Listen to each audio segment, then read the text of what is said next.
한중 정상회담 관련해서는 아직 새로운 소식은 전해지지 않고 있는데 각 정상들의 그 발언들을 보면 분위기가 굉장히 화기애애했을 것 같은 그런 예상이 들긴 합니다.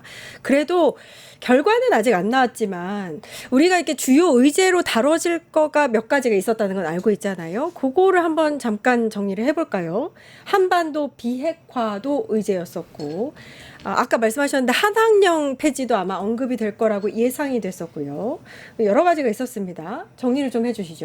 근데 이 한반도 비핵화 같은 언급을 우리가 여기서 논의하겠다라고 하자마자 또 김정은이 선물로 미사일을 쏘지 맞아요. 않았습니까? 예. 그런 것처럼 굉장히 뭐랄까 세심하게 접근해야 될 그런 상황인데, 왜냐하면 김정은 입장에서도 지금 트럼프가 한국에 오면서 김정은 대화하고 싶다라고 여러 차례 플러팅을 날렸고 그리고 일종의 핵 보유 국가다라고 예. 핵 보유를 또 인정하는 듯한 그런 발언도 했는데다가 경제 제재도 풀리지 않을지 뭐 이런 것들도 굉장히 기대감을 고조시켜 놓고 떠났단 말이에요. 근데 이 와중에 김정은은 아무 반응과 대답도 하지 않았습니다. 그 트럼프의 그 구애에 대해서.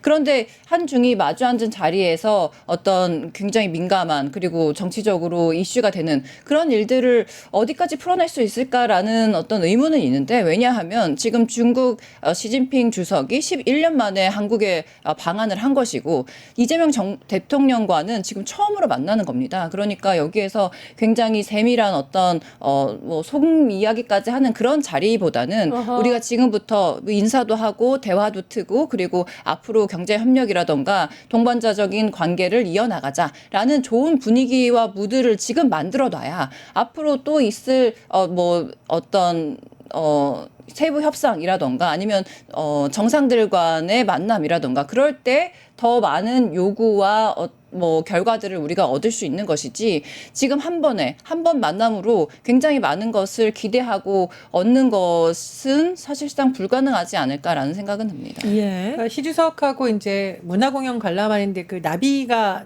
이제 인공 맞아요. 나비니까요. 모터 소리가 난 거에 대해서 얘기했더니 시 주석한테 그렇게 얘기했대요. 내년에는 소리가 나지 않는 나비를 해야 되지 않을까? 근데 시 주석이 노래하는 나비를 만들어야 되지 화답을 않을까요? 했대요. 그렇게. 예. 저는 정상들의 대화 자체가 영화에 나오는 한 장면 같은데, 이게 노래하는 나비라는 게 혹시 문화적 교류라던가 한한령에 대해서 조금 따뜻한 이미지를 담은 게 아닐까, 이런 해석이 많이 나오고 있고요.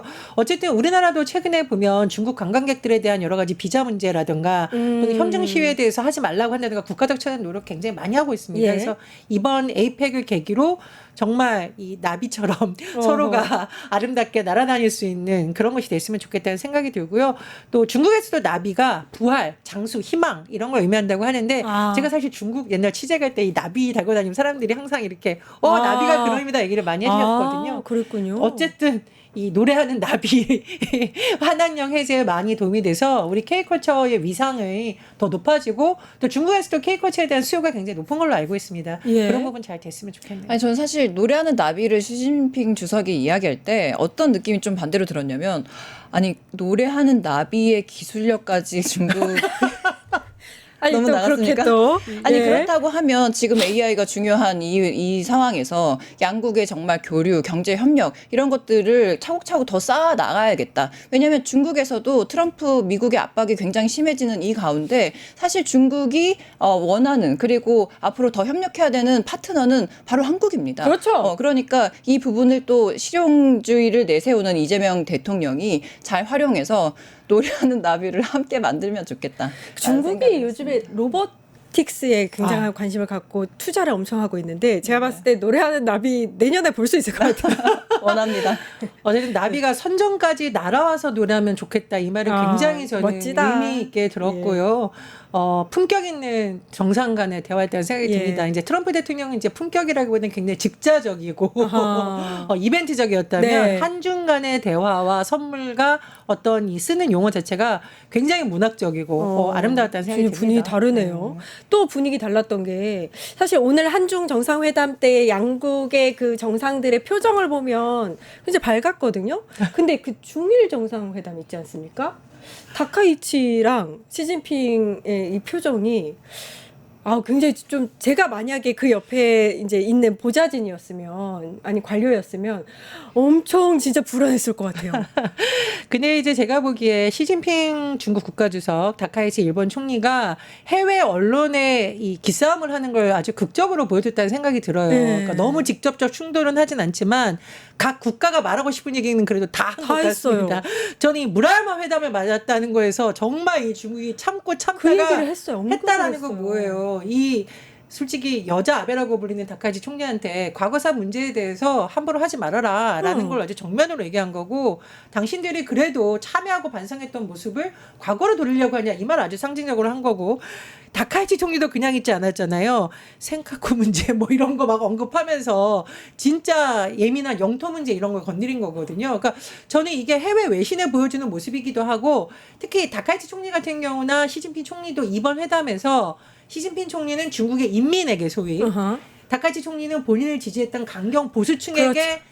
무슨 말을 했는지를 보여줘야 된다. 그래서 자국의 정치 상황을 굉장히 또 의식한 발언이라는 생각도 들었습니다. 아니 그리고 사실 중국 입장에서 이 다카이치를 여자 아베도 그렇지만 여자 트럼프라고 하면서 굉장히 노골적으로 싫어하는 티를 팍팍 냈고, 그리고 이번에 이 중국과 일본이 같이 만날 수가 있을까라는 것도 사실 의문이었습니다. 그런데 한 자리에 모여서 이런 얘기를 했다는 것이 사실 뭐 의미가 있다. 의미도 예, 있을 예. 수 있고, 두 번째로는 저는 좀 또 다르게 해석하고 싶은 것이, 사실 우리나라 입장에서, 한국의 입장에서 그 강경 보수로 대변되는 다카이치 총리가 이번에 신임 총리로 당선이 됐을 때 굉장히 두려움이 많았잖아요, 우리나라 입장에서. 그런데 이 다카이치 총리가 들어 나와가지고 나 한국 김도 좋아하고 화장품도 바르고 K 드라마도 본다 이렇게 얘기하면서 이재명 대통령 만나고 싶다 이런 얘기를 적극적으로 했단 말이에요. 그러면서 우리 이재명 대통령과 일본과의 회담에서는 굉장히 부드럽고 화기애애한 분위기가 이어졌습니다. 그래서 이런 거죠. 아까 말씀하신 것처럼 내부의 지지 세력들에게 내가 지금 해외 정상 누구를 만나서 강경 발언을 쏟아냈어라고 보여주는 것도 굉장히 중요한데, 그것의 화살이 더 이상은 한국이 아니고 중국으로 가면 더 좋겠다. 근데 앞으로 계속 그랬으면 좋겠다. 네. 그렇게 생각해 보니까 네. 우리 대통령한테는 굉장히 잘했잖아요. 그럼요. 진짜 네. 분위기 좋았단 말이에요. 중국한테는 그렇게 한 거네. 좀 또 비교가 되네. 근데 이게 우리나라가 처한 상황이 어떻게 보면 굉장히 이렇게 양손에 이게 추를 들고 가늠을 할 수 있는 어려운 자리기도 상황이에요. 하고, 또는 예. 양쪽으로 다 위협을 받을 수 있는 굉장히 복합적인 예. 상황이잖아요.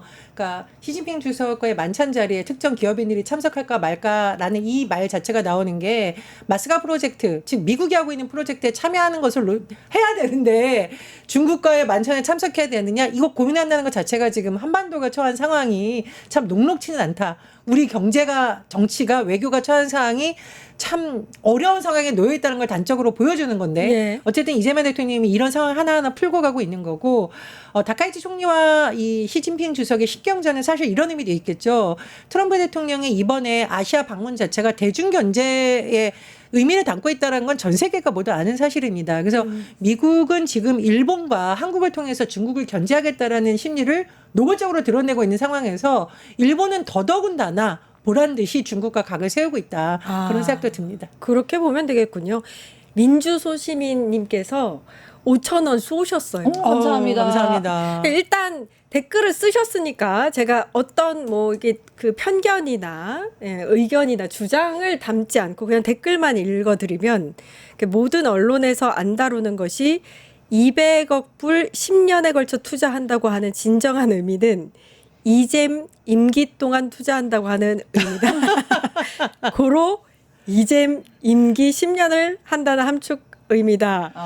라고 혹시 이제 개헌 추진 네. 국민회 이런 거 혹시 댓글을 들어가시는 거 아닌가? 달아주셨지만 이제 왜 자유입니다. 의견입니다. 의견입니다. 감사합니다. 예. 그렇기도 하고 너무 우리 선생님 댓글이 의미가 있습니다. 왜냐하면 자꾸 일본하고 비교해서 국민의힘이 우리를 험담을 하려고 하는데, 이렇게 10년에 걸쳐서 상한액을 정해를 온다든가 투자 수익에 대해서 5대 분배 얘기를 한 거는 굉장히 우리나라가 선방을 한 거예요. 그래서 국민의힘이 너무 배아파하지 않았으면 좋겠다는 생각이 듭니다. 예, 알겠습니다. 오늘 이제 아마 이제 한중간 또 국빈 만찬이 있으니까요. 그거까지 또 한번 그 에이펙 행사 관련한 마지막 행사니까 지켜보시면 재미있을 것 같습니다. 정치한 언니들 오늘 여기까지 하겠습니다. 전예현 민주연구원 부원장님, 이지혜 전 민주당 상금 부대변인님 고생해 주셨습니다. 감사합니다.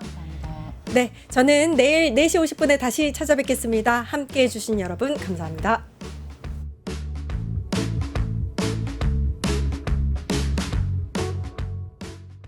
유튜브 구독하고 실시간 채팅과 댓글을 남기시면 매일매일 7,000TTCO를 드립니다.